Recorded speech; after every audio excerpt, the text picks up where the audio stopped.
everyone, it's Nicole Noasad here today for Scrapbook and Cards Today magazine, and today we're going to use ink pads in a totally new way. We're going to use those plain old ink pads and create some fun, fantastic layouts, and really your imagination is the guide for this. So I have two different sets of ink pads here. I have some Vicki Boutin Color Wheel.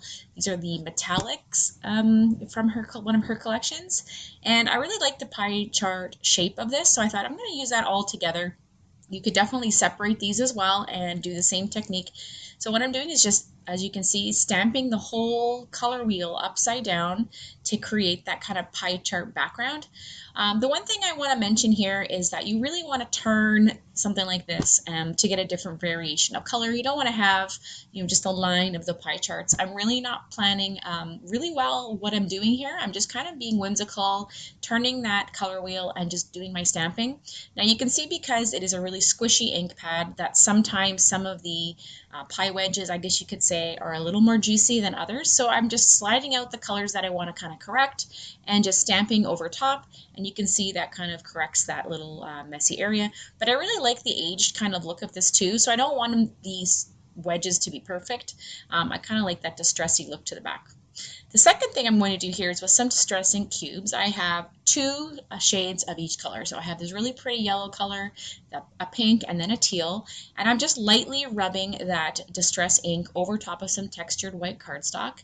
I'm going to start with the lighter color from each color and then work to the darker, and I'm blending it over top of each other. I'm not using a blending tool or anything. I'm just rubbing that down across the texture of the cardstock, and I'm not really pressing very hard. So you can see I started with the yellow, I added in the lighter blue and the darker teal, a lighter pink here, and I'm overlapping the colors to kind of create the colors of the rainbow. So you can see the green was created by the yellow and blue, and there'll be a little bit of a purple hue that's created here from the pink and the blue as well.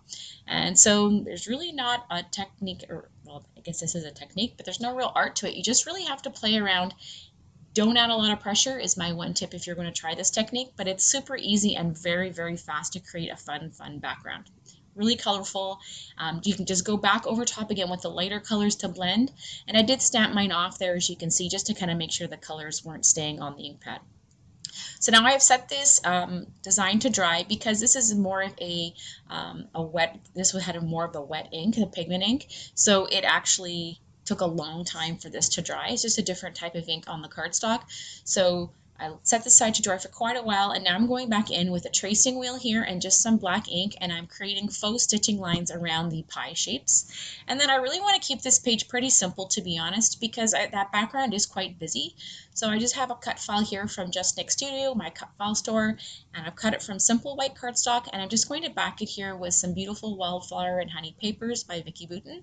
And I have the sticky dots here from iCraft that are just perfect when you want to add some adhesive to the back of an intricate die cut like this, and then add your pattern paper.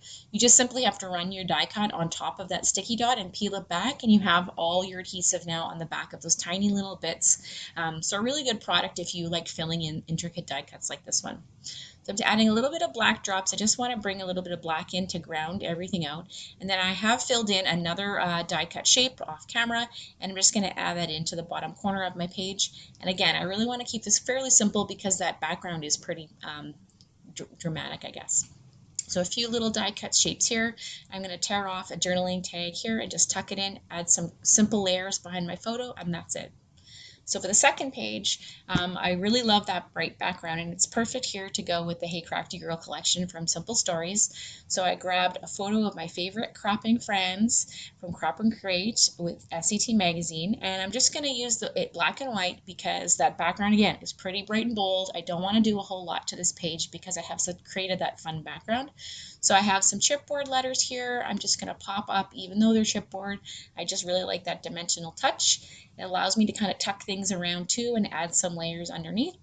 So I'm going to add those down to my page, and then I'm really just going to use die cuts and stickers as the rest of my embellishing for this project. I'm not really going to add a lot of pattern paper whatsoever. You really don't need it when you have a background as bright, as beautiful as this one. I'll show you what I do in the close-ups here with the stamped background a little bit later on.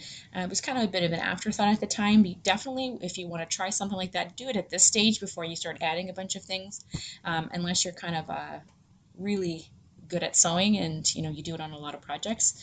So I'm just finishing off my title here. I started off with these larger stickers here by Pebbles, but I decided that the word crop was just a little bit too large, and then I got lucky because in the die cut pack here you'll see there's a whole bunch of fun stuff, but there's actually I think it's on the sticker sheet, the word crop is there, so it suits my colors a little bit better. So I'm actually going to pop that up again with foam adhesive and add that in with my title. I just feel like it melded things a little bit better together.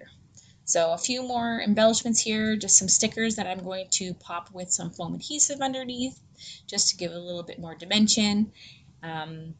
And then I will fussy cut a few flowers from pattern paper. But for the most part, the rest of the little flowers here are from the sticker sheet and the die cut pack. And I'm just clustering that around my title and layering some stickers to that bottom right corner of my photo. And to be honest, that's really how this layout comes together. When you have a busy background, you really don't want to add a whole lot of everything else. So here's a couple close-ups to show you both pages. Here's that fun pie chart stamped background. Really fun, really easy and fast to do. I hope you'll give this a try. I really love the idea of this, and I only have the color wheel here in the metallics, but imagine how pretty it would look with the other colors. All right, so here's where I added some stitching to the back of my page. After I finished it, I thought I need a little bit of sparkle, so I did some stitching with my sewing machine along the top and added a whole bunch of bling in the colors of the rainbow. So I hope you're inspired to give a few of these a try or create even some of your own, and I hope you'll share with them on our Facebook or Instagram. Thanks, and have a good day. Bye-bye.